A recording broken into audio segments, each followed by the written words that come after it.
Did I die when that train hit me? Is this the midway between life and death? That would make a lot more sense than what's going on right now. But then why was it so hard to get out of the grate? And why couldn't I breathe under the water and my back? I look at my hand, the one that was in my back, and it's soaked with blood, which is already becoming sticky.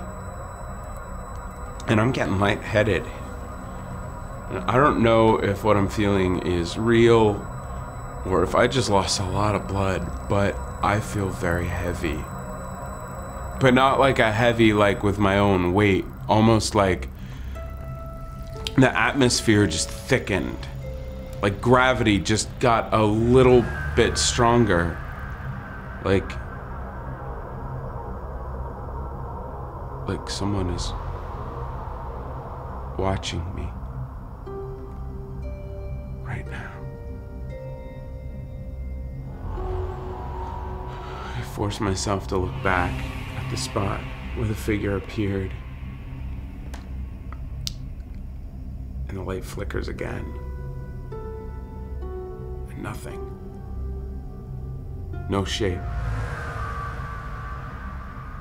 And I'm frozen, stiff as a board. Too frightened now to feel pain. Too frightened now to move.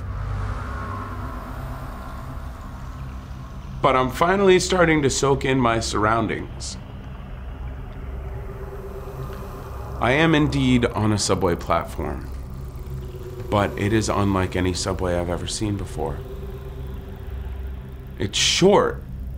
I'm at one end and the flickering light is only 50 yards away at the opposite end.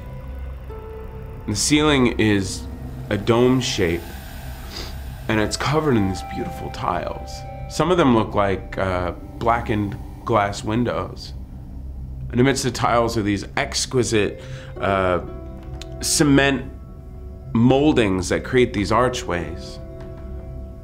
And the adjacent track curves at this like strange, drastic angle. The tiniest bit of excitement flickers inside of me. Oh man, I found the turning track. Come to me. And as if it knew, as if the shadow's sole purpose is to squash the happiness in people, it appears again. But this time,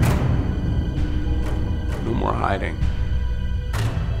The lights all go out, with the exception of the demon's spotlight, shining from above, arms extended to me. And I once again feel drawn to it, moving closer, with no reservations, closer. Closer and closer to the demon's embrace. That's what it is. What it must be. A demon.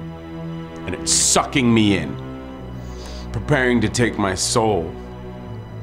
Something inside of me sees this, but I have no more control over my body than a sleepwalking coma patient. It's over. This is strike 3 of tonight. I barely avoided getting hit by the train. I escaped drowning in sewage with no time to spare. But now I face my greatest, most evil adversary. The devil. I'm inches away from the shadow and I can make out no more detail than when I was on the other end of the platform. Just a gap in reality, a void, an emptiness, a human-shaped tear in space and time. But on the other hand, I can feel its details. I can feel its evilness. And now I'm on my knees, and the lights are out, and life is going by in spurts of reality. Is this reality? Flashes of details amidst chaotic events. Shooting pain. Where am I? What's happening? I can see nothing in the darkness. Ah! Ah! I scream out as I feel what I can only think to be fingernails in my open wound. Why did I come down here? Why? Ah! Ah! The pain is unbearable. It feels like something's being pushed into my back, into my open gash, filling it from bottom to top. What is that? Maybe some sort of metal cable or barbed wire? A rope or... Ah! Ah! Ah! Losing what little strength I had left. My body drops to the floor and lays across the cool pavement. I've given up. I can't tell if this thing, this shadow demon, is ripping me apart or sewing me up. The world is spinning. I'm lightheaded, and the pain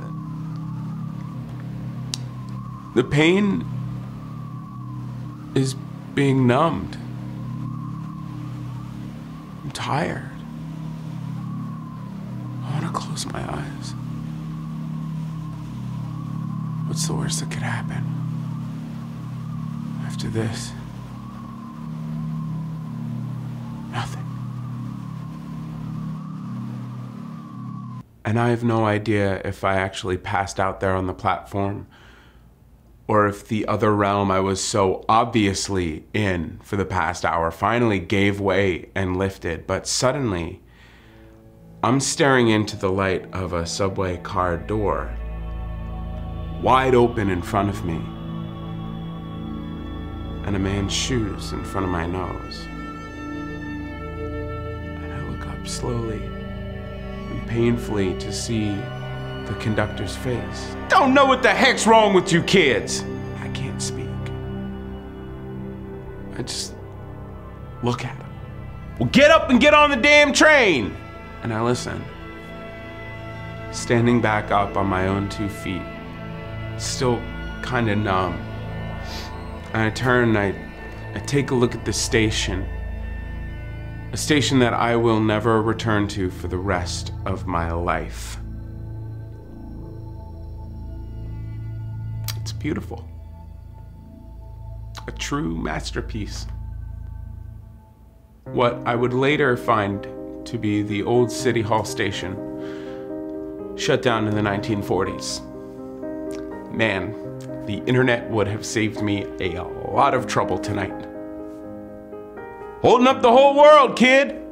And as I stumble onto the empty train, the doors closing behind me, I feel a slight breeze, and for a brief second, I think I hear my name.